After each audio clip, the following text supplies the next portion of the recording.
autres, eux, c'était des gars qui voulaient faire la guerre aux Romains. Donc, quand les gens disent qu'ils ont préféré tuer Jésus et relâcher Barabbas, c'est parce que les gens font une mauvaise lecture de l'histoire. Parce que pour le juif, Barabbas qui était en prison, c'était quelqu'un qui avait tué beaucoup de Romains.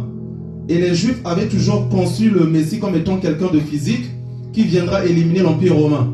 Étant donné que Jésus est venu, il commence à dire si on te tape à gauche, donne à droite, ainsi de suite. Pour eux, ils se disent ce gars n'est pas clair. Ce gars ne peut pas être celui qui va nous sauver. Et donc quand on présente Barabbas et on présente Jésus, eux ils préfèrent choisir quelqu'un qui tue les Romains que quelqu'un qui donne sa joue si on lui gifle. Amen. Je disais on est beaucoup ici. Quand je dis on est beaucoup ici, c'est-à-dire on pense tous être spirituels. On pense tous avoir une croyance.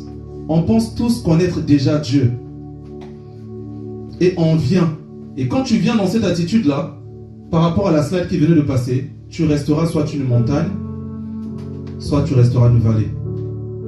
La vérité du royaume des cieux, non, on peut nous rester là. La vérité du royaume des cieux, c'est quoi?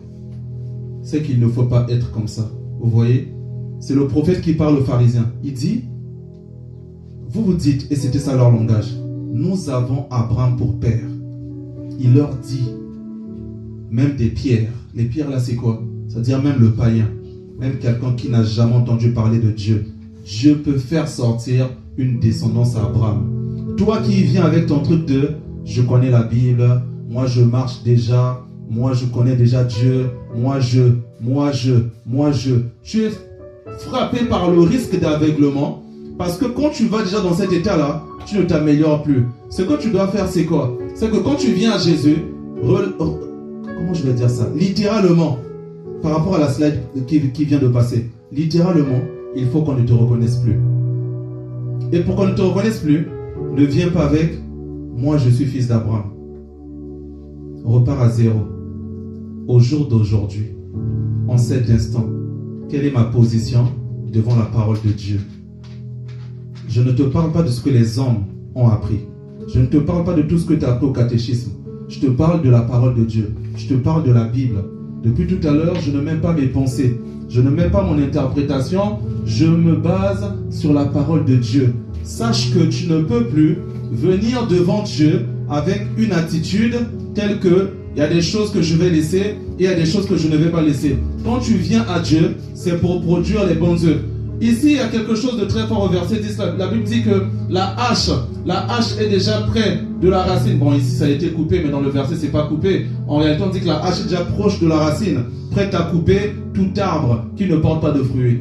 Dans la Bible, quand on parle de arbre, on parle de quoi? Des hommes. Des hommes. Tout arbre qui ne produit pas de bons fruits sera coupé. Amen.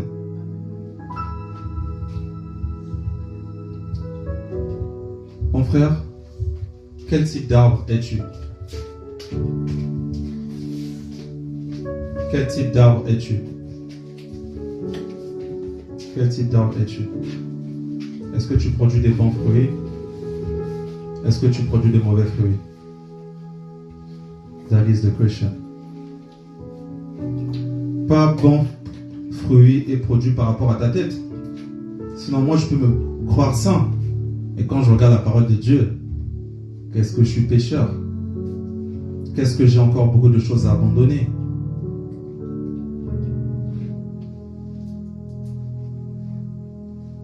Quel type d'arbre es-tu? Produis-tu des bons fruits? Produis-tu des bons fruits? Produis-tu des bons fruits? Est-ce que tu produis des bons fruits, mon frère et ma soeur? Est-ce que tu produis des bons fruits? Parce que la parole dit quoi? Qu'est-ce qui va se passer pour les arbres qui ne produisent pas de fruits? Couper et quoi? Le feu là c'est quoi? L'enfer. C'est l'enfer. Est-ce que l'enfer existe encore? Oui. Est-ce qu'on a conscience de l'enfer? Non. Non. Regardez. Avant que Jésus-Christ revienne, toute la prophétie de la Bible parle de plusieurs étapes. La première étape, c'est le renversement des valeurs. Le renversement des valeurs. Est-ce qu'on peut aller lire 2 Timothée 3, les 7 premiers versets? 2 Timothée 3, les 7 premiers versets.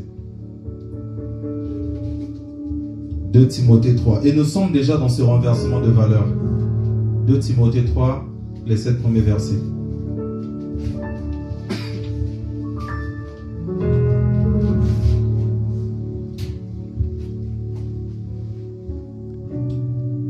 Comme au Far West, le plus rapide. La soeur Greta, vous l'avez?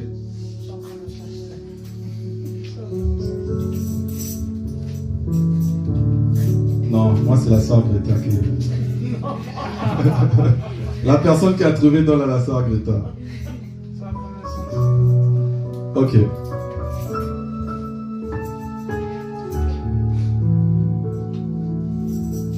Dans le frère Greg, toi tu l'as déjà?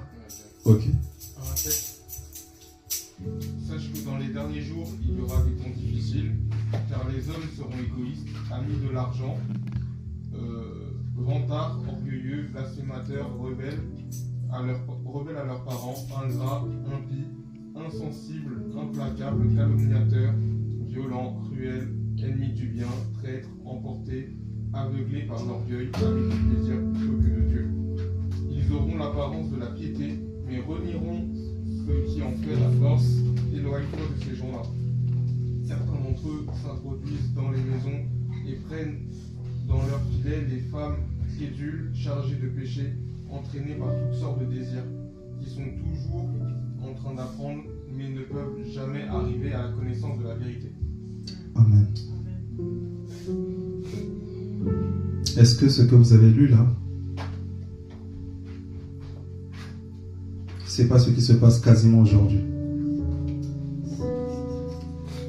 Et pourtant l'apôtre Paul à cette époque était en train de prophétiser. L'apôtre Paul dit des signes des temps. Il dit, sachez que dans les derniers temps, les hommes seront ingrats. Les enfants seront rebelles à leurs parents. Les gens seront insensibles. Les gens seront calomniateurs. Les gens détesteront les gens qui feront du bien. C'est la première étape et nous sommes déjà dans cette étape. Le renversement des valeurs.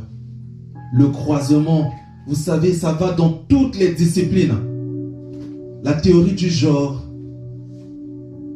dans toutes les disciplines. La manipulation de l'ADN. Moi, regardez, aujourd'hui, il y a un croisement entre le cheval et